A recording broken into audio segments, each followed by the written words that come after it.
Alrighty, everybody, welcome back to Culz Paranormal Studios and our first official episode of 2025.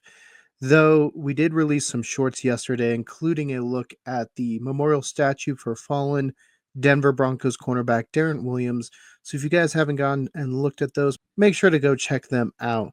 Now, today we are going to be doing kind of a retrospective slash tier ranking of all the books that I read in 2024, or I should say the majority of the books I read in 2024. Now, I guess there are three that didn't make it on here. One, because I did it for research purposes for an interview and just didn't have the physical copy, so I never got around to doing the actual Culz review episode. And two, because they were done for Culz Talks Pop Culture, and again, just didn't get around to doing reviews on either of those two, and those two are easy enough. They're graphic novels, so if I want to come back and do a review, I can, and then you'll see them on whatever year list that is. Now, there are two on here that going into 2025 you probably have not seen reviews for.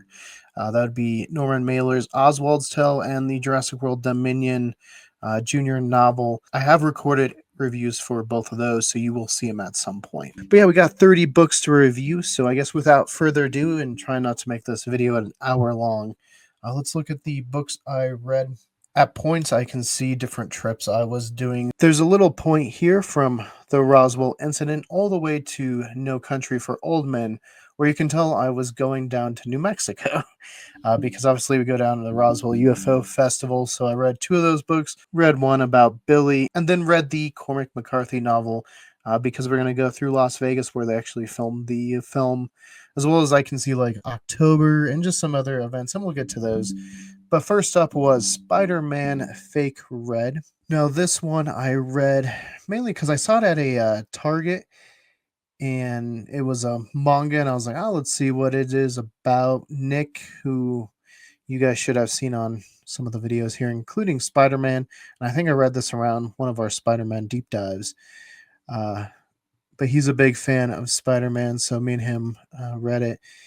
Now this one I'm going to put in good butt. It is entertaining. I think it just misses out on the fun reads section. I mean, it's not bad. No hate there. Now, there are going to be people that dislike maybe some of the storylines or some things that are happening. It does not follow Peter Parker.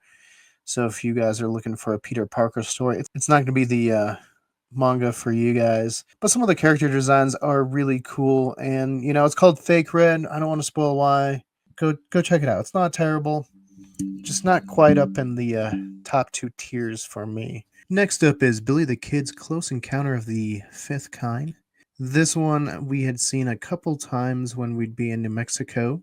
At least when we would go through the Billy the Kid Museum and their gift shop, we'd see this one. And, being that we talk about Billy the Kid and aliens, usually regarding Roswell, I thought this one would be a fun one to check out. And it definitely was, and I would say it would go in the fun reads section. It is really good, and this is the reason kind of that we're talking with Josh Slatton. I know he commented on another video or two, I would think, but this is really when we got in contact with him. And so this, along with our trips to Roswell, really kind of changed the trajectory, I would say, of the channel a bit.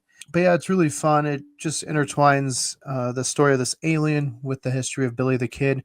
And it actually has citations at the end of the book. You actually have sources and historical facts that you can go read up on. So I think it's a neat way to get, younger audiences into Billy the Kid. And hey, if you're a fan of Billy the Kid or aliens, check it out. It's a fun read. That's why it's in my fun read tier. Next up is 8 Days Till Sunrise. This one I actually came into knowledge of at all because I went down to Glendale to record their tallest building for a short and stopped in at the Barnes & Noble there because they really do have a good Criterion Collection selection, as well as just see what, they had on their markdowns and sells or anything new. And Jason was actually doing a book signing at this Barnes & Noble, so I was able to talk to him, and I picked up the book. He actually came on to Culz interviews as well, so go check that out. It was a great interview. And I would say right now I would put this one up in fun reads as well, just above the Billy the Kid's Close Encounter. It is a true story, and it tells the story of Jason and a skydiving accident that he had where he crashed into the ground while skydiving into a building. Actually, left a dent in this building, went in a coma, and it talks about the dreams he had while he was, in a coma and coming out and learning how to walk because he broke a ton of bones. He actually ends up running a triathlon. And so it's just this whole story. It's really quite inspiring and quite motivational. So if you guys haven't read it, I do recommend it.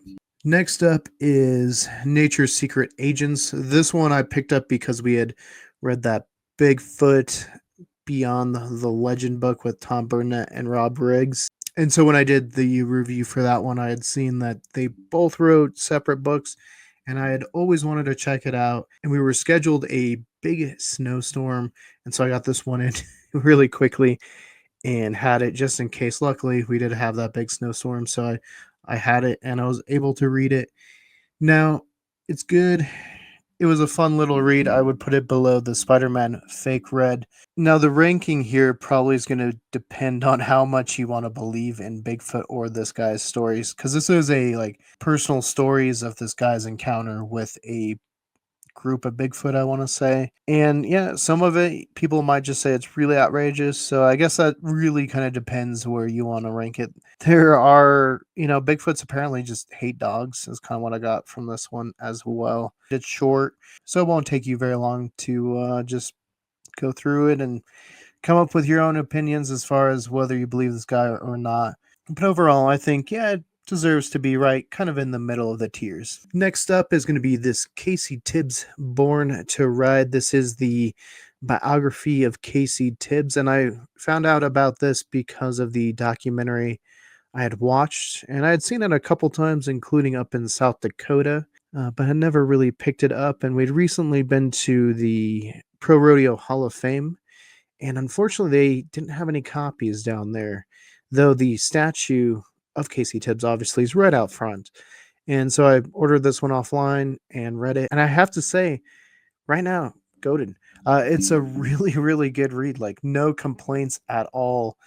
I learned a lot about Casey Tibbs, and it goes through his rodeo life, his promoting and kind of owning different livestock life, Hollywood life. So I think it's really good, and unfortunately, it does have to go through as well the portion of his life where he battled with cancer. Speaking of that statue outside the Pro Rodeo Hall of Fame, I believe the picture that it was based off of is in that book. So I do recommend it. If you're a fan of rodeo, obviously you should read it. If you're a fan of the Old West or history, also read it. It's just a good book. It's going to be one of my favorites and definitely one that I will always recommend. Next up is Ebon Moon. Now, this one I had picked up in Roswell at the UFO Festival, specifically Galacticon, where I actually met Dennis McDonald, and I was interested because he had a couple different books and werewolves. I was like, hey, let's give it a shot. And so early last year, I wanted to read it before going back down to Roswell, just in case he was there and I could pick up another book. At least I had already gotten this one read. Unfortunately, he was not there in 2024, but I did read this book, and I'll say it's okay. It's not a bad horror story at all. I could see people that will really, really enjoy this one. At times, though, it just felt kind of a little try hard, and some of the characters were a little overly mean. And perhaps this is just something in sci-fi and fantasy, because I know it's something a little bit that Stephen King does as well, where you're just like, but it's not as bad as a couple of the other books we're going to get into. And I think the werewolf scenes at points do save it and bring it up into the okay section. It's one that I could at least see myself maybe picking up again and reading, as well as, it didn't make me not want to read the other couple books that he had written. So I think it at least deserves to go in okay. So next up is Jurassic Park 3, the junior novelization. This is one I had read when I was a kid, right around when it had come out for the movie, and I just wanted to give it a read again. We do quite a bit of content related to Jurassic Park, and so I wanted to start trying to read all the books and give you guys reviews for them all. So I figured I would start with this one, and I'll say it holds up. I would say right there, right in the middle between 8 Days Till Sunrise and Billy the Kid's Close Encounter of the Fifth Kind. Overall, it is a fun read. It's going to follow obviously the same storyline that you saw in the film itself. But what's cool about this one too is it was written at a time where there were still some things that changed in the script, including different dinosaurs. Carnotaurus is in this one. And so that was really interesting, as well as maybe a plot point that I think they were going to try to go for, that they just weren't able to see to fruition because Jurassic Park 4 never got off the ground. So it was kind of neat to see maybe where they thought they were going to go with the series before the kind of soft reboot in Jurassic World. So, yeah, it's a fun read. It's not going to blow anyone away, but I at least had fun while reading it. All right, so next up is Jesse James. This is one that I have had in my collection for a bit, just haven't gotten around to reading it. But it was actually one of you guys, Misty James, who said, "Hey, I really enjoyed this book and I just want to get your thoughts." And so I put in. I always love getting recommendations or just seeing what you guys want us to read and review. We've done that with The Killer Inside Me as well. So I enjoy it. If you guys have any, please just put them in the comments below. I'm more than happy to read whatever you guys want. But Jesse James, I ended up reading, and it was really good. We haven't done too many Jesse James books on here. I don't think I've done any that were nonfiction books on here, though we do have quite a bit of Jesse James videos and location vlogs and stuff like that. Now, overall, I'll put it right there, right behind Billy the Kid's Close Encounter of the Fifth Kind. I enjoyed it. It's written like Jesse James is writing it himself. And so, yeah, maybe it's a little bit more sympathetic than some people would have liked to have seen. But given the time when it was written, I think it's pretty good. Is it totally up to date? Maybe not. Uh, but I enjoyed it, and I thought it was a fun read and definitely a good recommendation. So thank you again, Misty. So next up is Jurassic Park Adventures Survivor. Like I said, I was trying to get through all the different Jurassic books that I could to try to give you guys as many reviews regarding the Jurassic franchise as possible. This one is book one in a trilogy of Jurassic Park Adventure books. I do have all three. So who knows? Maybe in 2025, I'll be able to finish the whole trilogy. This one, I'm going to say good, but and maybe I'm going to put it right above Nature's Secret Agents. So it's written by the same author as in Jurassic Park 3, but it definitely doesn't have the same tone. Jurassic Park 3's junior novel definitely has a more dark, kind of adult tone, where Jurassic Park Adventure Survivor definitely feels like it was written for the younger audiences. Obviously, both of them were, but this one definitely has more kind of just childish humor with like poop and gas and kind of that stuff, as well as the scene where it kind of feels straight out of the Flintstones, where Eric rides down the tail of a sauropod, and I was like, oh, that's kind of odd because this is supposed to take place. If you remember JP3, there's the beginning where they're going parasailing, and then something attacks the boat. They unhook, fly into the island, and then the parents come, and then obviously the rescue mission starts. So it comes right between those two events, and it tells Eric's stay on the island. And you do get some of the big dinosaurs. The raptors definitely feel like they were built up to be kind of the big bad. There's a scene where a T-Rex gets killed by one. Now it's kind of like injured, or it's in the forest somehow, and it can't really maneuver well, and the raptors kill it. But there are some other dinosaurs that either haven't made an appearance, like Diplodocus, or wouldn't make an appearance till much later, like Iguanodon. So it was really just kind of neat to see a kind of what if scenario. And while these aren't canon anymore, this one feels the easiest kind of slot back in because it really doesn't change anything. It's just telling you what happened to Eric while he was on the island. So yeah, it's not a terrible read. Next up is Tobin's Spirit Guide. I think this is the 2016 Ghostbusters edition. And I had read it because I wanted to tie it into our Ghostbusters deep dive. That was our big 100th anniversary episode of Cool's Reviews. I'm going to put it in good, but it is good. It does tell you a lot of different like spiritual history within like the Ghostbusters world. Now, unfortunately, it does kind of fall into that trap that a lot of these like field guide type of books or just books that collect maybe a lot of travel locations or buildings fall into, where it just feels a little repetitive at times.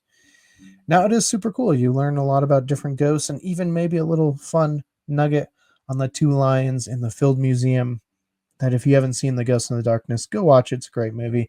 But you definitely learn a little Ghostbusters lore about them in there as well. All right, so next up is Fatal Crossing. This is one I tried to read, I think it was 2 years ago, and I wanted to get it done and reviewed in time for the anniversary of when the plane went missing, and I just wasn't able to. So this past year, I was able to get through it and read it before and get it out in time for the anniversary. And I gotta say, right now, we're putting it number one. It honestly might stay at number one. It's really, really good. It's going to tell you a couple different stories, but mainly the search for the missing plane in the modern day.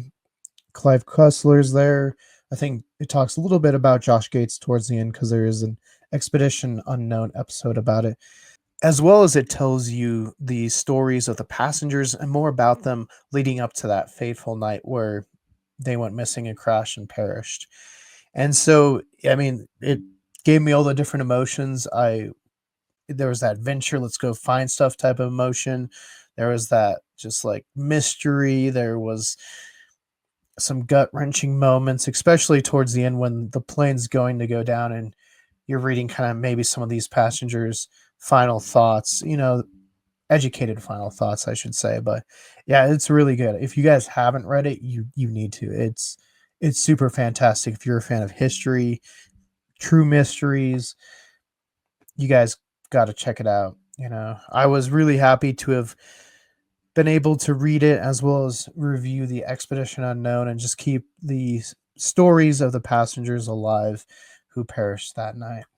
All right, so next up is the Roswell incident. As you can tell, we are about to kick off the small stretch of New Mexico last year. But yeah, I read this one going back down to Roswell just because I wanted to get a little bit more history into my brain about what was going on in case we wanted to film an updated episode because we do have a kind of updated weekly abductions in the works. So at some point, you guys will see that. Obviously, we're always down at the festival. So if you guys are there as well, come say hi. We love to meet you guys. Now, this one, I believe, is the first kind of like quote unquote factual account of the incident. And so that's why I wanted to read it because I wanted to see kind of like the ground zero of the Roswell lore. Now, overall, I would probably.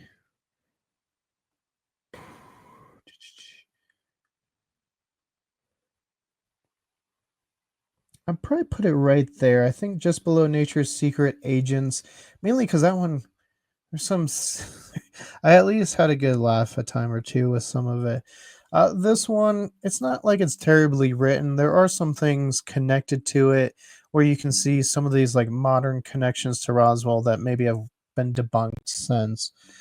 But at the same time, it's kind of like when you read the authentic life of Billy the Kid, where yeah, a lot of that is just kind of made up for the story, but it really is the ground zero for what we know of Billy.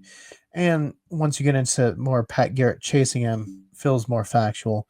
Kind of like this one, there are kind of like little nuggets that I do see carrying through that are really, really good. Just unfortunately, I think time has maybe caught up to it. And so there are just some better books about the Roswell incident, UFO mystery, whatever you want to call it. Next up is Witness to Roswell. This is the special 75th anniversary special. So it came out 75 years after the Roswell incident. And I got it at that actual festival, the Roswell 75th. Actually, I got it the year after it came out. So the 76th anniversary of the incident, I got it at that festival. But I was able to talk to Donald Schmidt. Really, really cool guy. I'm gonna put this up right below the Casey Tibbs one. It is really, really good. And this past Roswell Festival, I picked up another of his books just because I enjoyed this one so much. I think if you want to read something about the Roswell UFO incident, that's the book you want to read. Currently, it's probably the best one I've read on the incident. And it does try to take maybe a kind of that skeptical approach, but in the mind of like an investigation. So just keep an open mind and really kind of breaking down the results of their research. So I think it's really good, and definitely if you want to read a Roswell book, in my opinion, that's the best one so far. Next up is To Hell on a Fast Horse. This one's about Billy the Kid and Pat Garrett. And I read it because we were going to pass through Fort Sumner like we always do. And we end up usually in Lincoln as well when we're going to these festivals. And I always just love reading about Billy. And so this one has popped up quite a bit in different talks or just videos I listen to people about Billy the Kid. They always talk about this one. So I wanted to read it. And personally, I think it kind of just slightly misses out on being in the goaded, but it's at the top of the fun reads for now. It is a fun read. At points, it feels more like a novel, like a fiction Western novel. But it is nonfiction and it's written extremely well. I think it just misses out on the goaded section just because, man, that Billy the Kid El Bandito Simpatico is so good. So, not quite at that level, but still really, really good and definitely the top of the fun reads. Next up is Cormac McCarthy's No Country for Old Men. Again, reading this because we're going down in New Mexico and we're going to stop at the hotel where they filmed No Country for Old Men. We actually stopped at the motel and hotel in Las Vegas, New Mexico. And so I just wanted to read it. I'm going to put it, but before I kind of get into my thoughts, I'm going to put it into Goated. And at second place, I think Fatal Crossing wasn't there. It'd be my number one. It's still really, really good. Much like we've talked about on some other ones, it's going to be just what you read in the movie. But kind of like that JP3 one, there are some extended scenes or additional scenes. So you kind of learn about some different characters, maybe some different gangs, and different outcomes for people that you didn't see in the movie. Now, I have read some of the comments, the writing style from Cormac McCarthy, maybe not for everybody, but I think it's still a really, really good read and definitely going to be one of my favorites. So that's why it goes in the goated. Next up is Sam Neill's Did I Ever Tell You This? And this is one I actually had started originally, I don't know, in December of 2023 because I was going to read Alias Billy the Kid. And then I was like, no, let's read something fun. And then I started this one, and then just kind of life got crazy. So I had to restart it later, kind of around mid 2024. And it's still I would say, a fun read. I'm going to put it probably at the bottom currently of that fun read section. But yeah, I think it was still really, really good. This was written at a time when Sam Neill is going through his like cancer treatments. And so there, maybe if you want a linear timeline of events, maybe not the book for you, but it does tell Sam's life history as well, just in a kind of different, it's not all together, it's kind of here and there. Kind of how I read it is it was in order of how he wrote it at these different treatments. Some of it, yeah, there are some parts I was like, I didn't need to know that, or I was like, okay. But overall, I think it's still a great read. I've been obviously a huge fan of Sam Neill since Jurassic Park. So anytime he's in the movies, it makes him that much better. And I was really excited to get a copy of this and read it. And I think it deserves a spot in fun reads. Now, the next two I'm going to put in place and then we'll talk about them. Okay, so the next two I put in place were the Coalition Presses volumes 3 and volumes 4 from the Billy the Kid Historical Coalition. And these collect a bunch of different articles on different research either the members or friends of the coalition are doing and have written about. And I think it's got to go and go to it. I had a great time reading it. But also, it's a lot of maybe new research that people don't know, or just maybe lesser known stories or parts of Billy's life or Billy's world that people might not know about. So I think if you're a fan of Billy the Kid, you got to have these two on your shelf somewhere, They're really good. Josh, who I've previously mentioned, obviously with that Close Encounters, but also James Townsend, Doss. They've all written some really good stuff in there. I know some other good authors are in there writing stuff as well, but I do highly recommend them as well as the Coalition. So make sure if you haven't, go check out their channel and go check out their YouTube Chasing Billy. Lots of good stuff.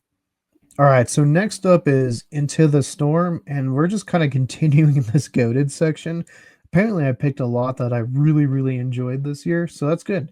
Means I had a lot more like fun times and times. Because if you get into that slump of reading bad books, man, it can like changes you and makes you maybe not want to read. I'm gonna put this one. I might put it number 3. I think it was my third favorite book I read this year. It's good. Maybe it's not the best thing ever written, but for me, I've always had an interest in like tornadoes because my brother's huge into that. I remember we kind of go watch tornadoes. We had one come down in our backyard at one point here in Castle Rock. We'd watch the TV shows, Storm Chasers. I have Reed's autograph, I think, from before he was even on that show. So it was really cool to go through and just read some of his stories. And some of them are just really harrowing. And yeah, I highly recommend this one if you love weather at all or are into that kind of storm chasers kind of thing. I know Twisters was big. Maybe that's why we're reading some of these books.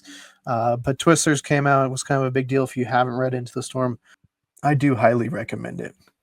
Next up is Secret Wars. And right now I'm going to put that like at the top. I don't know why Spider-Man Fake Red was not letting me move it down. I'm going to put Secret Wars up in the top of good, but um, it is really, really good. Just that ending let it down so much. Like I think I'd give it like a good like 7 out of 10. It's a really kind of good look at maybe where Marvel's going to be heading with the MCU. It's a retelling of the original Secret Wars, so it's about Doom and Battle World, and has a lot more of the kind of modern characters, I guess, that we would see in today's MCU. So I would say go check it out. Just the big thing for me is the ending felt so built up like to this big final battle, and it's just so quick, and you want a little bit more. And I think you're gonna get another kind of that reasoning for another book a little bit later here, but next up is Twister. Now, this is like a history of the tornadoes, as well as it says it's a documentation of the making of the Storm movie. And I really didn't feel that as much. Definitely felt more like the history of tornadoes. I'm going to put it in okay. Like, it wasn't terrible, but it's definitely below this mid tier where I would definitely read any of these before reading that again. Now it's in the okay section, so anything okay and above, I'm happy to have in my library, if you want to call it that, because it does have some good little nuggets on the history of tornado chasing and kind of the science of tornadoes. I know I brought up the fact I learned from this one that at one point they wanted to shoot like missiles and like forget it wasn't like nukes but like bombs into the tornadoes to try to disrupt them, and like seems like a terrible idea. But yeah, that's at one point in history they were going to go to war with tornadoes, so I learned that from that book. So it's just definitely it's written in the time, and at points I think books can kind of get held back if they don't feel timeless. This one definitely feels like it came from the 90s and not in a good way. Um, so yeah, just goes in the okay section. All right. So next up is The Rebel. This one is a kind of what if James Dean hadn't died that day on September 30th, 1955, in his Porsche going to Salinas, and what would have gone on in his life and the world. And guys, I'm a huge fan of James Dean, right? So it's gonna go up. No, it's not going to go to. This was bad. I think anyone that knows me knows I'm just like really just like baffled by some of the choices made in that book. And it reads like a fan fiction, which granted, it had to be sort of a fan fiction, but like just some of the things is like overdone. And are any of the characters really likable at all? I would say no. There's something negative about all the characters, I would say. James Dean's in not a relationship with Marilyn, but they're always hooking up, and he's always hooking up with like all these other women, and Pierre and Brecken Pierre's heart, and Pierre's hooking up with other people, and like is Bobby Kennedy, yeah, because Bobby Kennedy's in here. It's maybe James Dean's fault that he got killed, according to the reasoning in this book. Yeah, so I think another reason that it falls down, like I said, which I kind of alluded to with the Bobby stuff, is these are real people, right? And so it's one thing to write a what if thing, but to just some of it just seems so just mean spirited. The character that comes to mind the most when I'm speaking of this is Pierre Angeli, who unfortunately committed suicide in real life. But in the book, she committed suicide 10 years earlier. I think it was like 10 years earlier. And I was like, that just seems so mean to do to someone, and just their memory, and just how he kind of makes out, Pierre. And I don't know, just there's a lot of things in there that I was just like, it definitely feels like fan fiction, and just in all the worst ways possible. In fact, at one point, forget if it was Nick or Alex or somebody, I said, this could be 50 Shades Dean, because it kind of reads that way. Next up is The Legend of Sleepy Hollow, the original from the 1800s. I'm putting it down in okay. Uh, it just wasn't my cup of tea, at points, and I get maybe it's just when it was written. I have read other books from the 1800s and ranked them higher, I think, for sure, than this one, but maybe it's just the way it's written. And to me, it kind of felt like, did it want to be a poem? Did it want to be a story? Was it kind of muddled? And if you're going in there wanting a horror story, I would say this is very, very little horror in this one. Definitely more of a love story or a missed opportunity of love, because the horseman's maybe in 3 pages. And at the end of the day, I think there's a good argument that he didn't exist, and it was just all a plot to murder Crane, and he is thrown into the river and died. So yeah, it's okay. I read that when we were doing our deep dive on Sleepy Hollow. So yeah, that was fun. BuzzFeed Unsolved Supernatural's the next up, and you can tell we were getting into the month of October. Definitely a lot more spooky season type of books. I'm gonna put this one up and goated. It's definitely one of my favorite paranormal books. Not my favorite all time. I would still say Adam Seltzer has two good books ahead of this, with Ghost of Lincoln and Ghost of Chicago. Ghost of Chicago might be in contention for one of my all-time favorite books. But as far as like a paranormal book, actually really enjoyed it, which is kind of rare for me. Even though we delve into the topic of the paranormal on the channel, maybe that's why I'm a little bit harder on the books. But this one was fun. Granted, I think if you want to have fun reading this, you got to know the show that Ryan and Shane were on before they went to watch her, because it reads very much like an episode of, of BuzzFeed Unsolved Supernatural, where they're coming in and giving like snarky remarks or just kind of fun remarks or off topic remarks. And yeah, to some people, they're going to hate that. But if you like the show, I think you'll like it. All right, so next up is The Five Themes of the Twilight Zone by Arlen Schumer. And this one I got because we actually interviewed with Arlen, and he sent me a copy early to read and review on the channel. And I saw you guys at least appreciated that one. And I think one or two of you actually were going to go pick it up and read because of it. So, hey, thank you guys for doing that. Personally, for me reading it, I did have a good time, but I'm going to put it at the top of good, but because it was good. I really enjoyed it, but I think a lot of it may have come just from the episode. It is written and kind of tells you the synopsis of the episodes.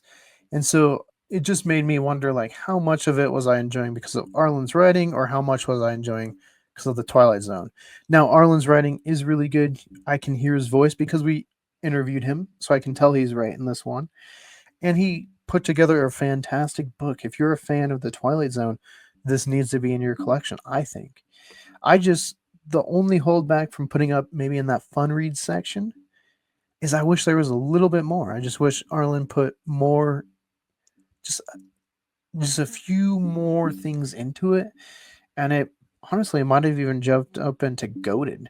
But right now, it's still a really good read. Definitely at the top and kind of teetering between good but and fun reads. Just there's just a little holding it back, but I do highly recommend it. Probably the best book that's going to be in that section, and just slightly misses out in the fun reads section, just because I wish there was a little bit more. So, hey, maybe that's not negative. If you want more, can't be too bad, right? All right, next up is Jurassic Park, the junior novel. And much like I kind of talked about with Legend of Sleepy Hollow, this one feels of the times, and much like Twister, it definitely feels of the 90s. The writing style for junior novels were very much different and kind of dry. And I'm going to put it above Twister, but below Ebb and Moon because, well, yeah, I'm cool having it. I'm glad I reviewed it for you guys on the channel. If I want to read Jurassic Park, I'm going to go read Michael Crichton's, which is vastly different than the movie. And if I just want to go through the storyline of the movie, I'll watch the movie. So I think it falls into okay, not great, but hey, people will like it. I'm sure other people have enjoyed it more than me. Next up is Mr. Beats, the Ultimate American Presidential Election Book. Mine was the 2020 edition. There's also the 2016 edition. And I read this because the election was coming up. And so it felt like the perfect time to read this and not have to wait another 4 years. But I'm sure at some point Matt will come out with a updated edition talking the 2024 election. But I gotta say, it's going right there in the goaded section. It is a really good presidential election book. If you want to know the history of presidential elections, this is a nice, easy read with a ton of information. It's not too hard if you're outside of politics to get into it and read. And it's not just going over the top two contenders. Sometimes it's going to really good depth about four or five, maybe six contenders and the field as a whole, as well as giving you some of the first, maybe first states, when the first woman was on a presidential ticket, that kind of stuff. So I think overall, it's a good book. If you're a fan of U.S. history, presidential history, or just want to know more about the elections and maybe how they have worked through time, and hey, just pick it up and see what your state has voted for throughout its history. That's kind of fun to do as well. I highly recommend it. Next up is the Jurassic World Dominion Junior novelization. I'm going to put it right there in the good but section and below the Jurassic Park Survivor one. Again, because this one's just going over the movie. It's written better and more enthralling, I think, than the Jurassic Park one was. But again, if I want to go through that storyline, I'll just watch the movie. It really doesn't add any additional things or nothing really major, and I think that's where Jurassic Park kind of fell too. There wasn't too many crazy things like Jurassic Park 3 where I was like, wow, that changes the direction of the whole franchise. This one, nothing offensive, but just kind of in the middle of the pack, and that's why it's in the middle of my rankings. And that brings me to the penultimate book that I read in 2024, which was Wicked. I read this because we were going to do a deep dive on Wicked, and I knew it was going to be vastly different than the movie, but at least I wanted to have that under my belt before going into the deep dive. And I will say it goes well into that bad section above Rebel. Now, it does fall into a lot of the same tropes, I would say. Maybe there's a reason those two are both in there. Maybe I'm just not a huge fan of fan fiction. I am not a fan of fan fiction, maybe. I don't know. But this has a lot of the same issues I would say the Rebel had, where characters are just really unlikable. And they're all really unlikable and edgy. The story is edgy for no reason. And I don't know why fan fiction is like this. I've not read a lot, obviously. Maybe that's how they all are. Maybe there's some really good ones. But it's just really edgy and weird for no reason. Weird just to be weird. I mean, there are some really adult themes that it's a good thing they didn't put it in the movie or play. The whole Philosophers Club scene, whew, that would have been a doozy on screen. And it didn't move the narrative forward, so why include it at all? It was just not good. And, Tin Man's hacking apart dogs. There's blood and guts everywhere. It's just like this was a book for children, right? The characters are for children. I get it. Maybe there was some like political satire written into it as well. But at the same time, I don't get the whole phase of let's take child characters and make them bloody. The Pooverse stuff is weird and wicked. There was some good in it, and obviously we know that because the Broadway show and the movie have been well received, but they're just very loosely based on this book. Definitely not for younger audiences and just not my cup of tea. Will I read Son of a Witch? Because you can see my edition has it as well. Probably. Uh, just to see how weird it goes. And we're going to be doing more Wizard of Oz stuff in 2025 leading up to Wicked Part 2 or Wicked for Good. So I'm sure at some point I'll get around to it and we'll see where it ends up. Maybe it'll be better. Maybe it'll just be as bad. All right, so next up is Norman Mailer's Oswald's Tale. And this one, like the Jurassic World Dominion one, you'll be getting a review later on. Oh, and this one is one originally I think I would have put it at the top of fun reads, but I think I'm going to put it at the bottom of goated. I mean, as far as if you want to know about Lee Harvey Oswald, this has as much as I think you're going to get. It's a huge book. It's like just shy of 800 pages. It's not going to be the quickest read, and there's definitely some points that slog and take some time to get through. But I think if you get through it, you will have an appreciation for the book as a whole. And the late Norman Mailer has written some other books that I definitely think I will be picking up and reading because of this. Like I said, it by far is the most comprehensive book on Lee Harvey Oswald. Some of my negatives, and I will give it negatives even though I put it in goated.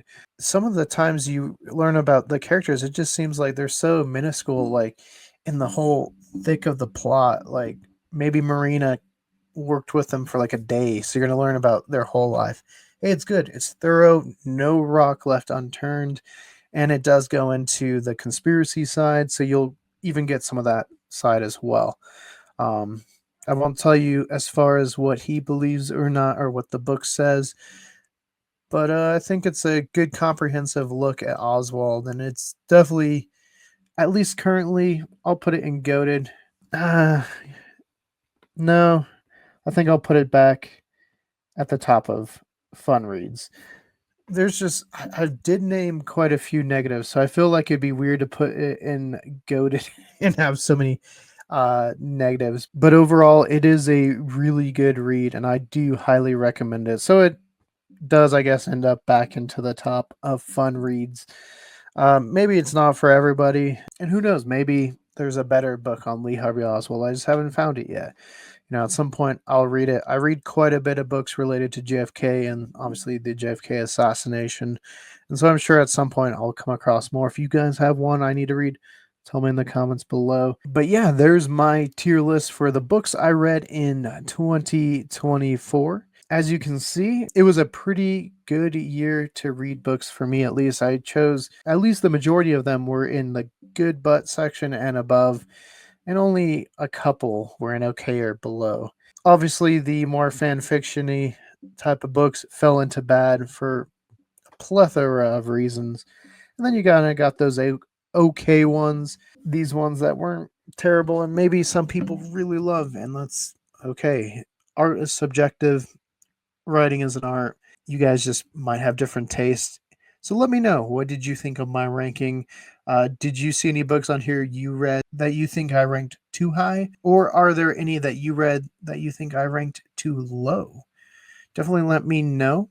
But yeah, I had fun doing this, and I think I will do it again in 2026. So, come 2026, when I do my ranking of books read this year, a link will pop up to the bottom left. But for more Culz tier lists, click that link to your top left. For more about us here at Culz Paranormal, click that link to your right. And don't forget to hit that like and give us a subscribe. And let us know, is there a book you want me to read and review in 2025? Tell me in the comments below.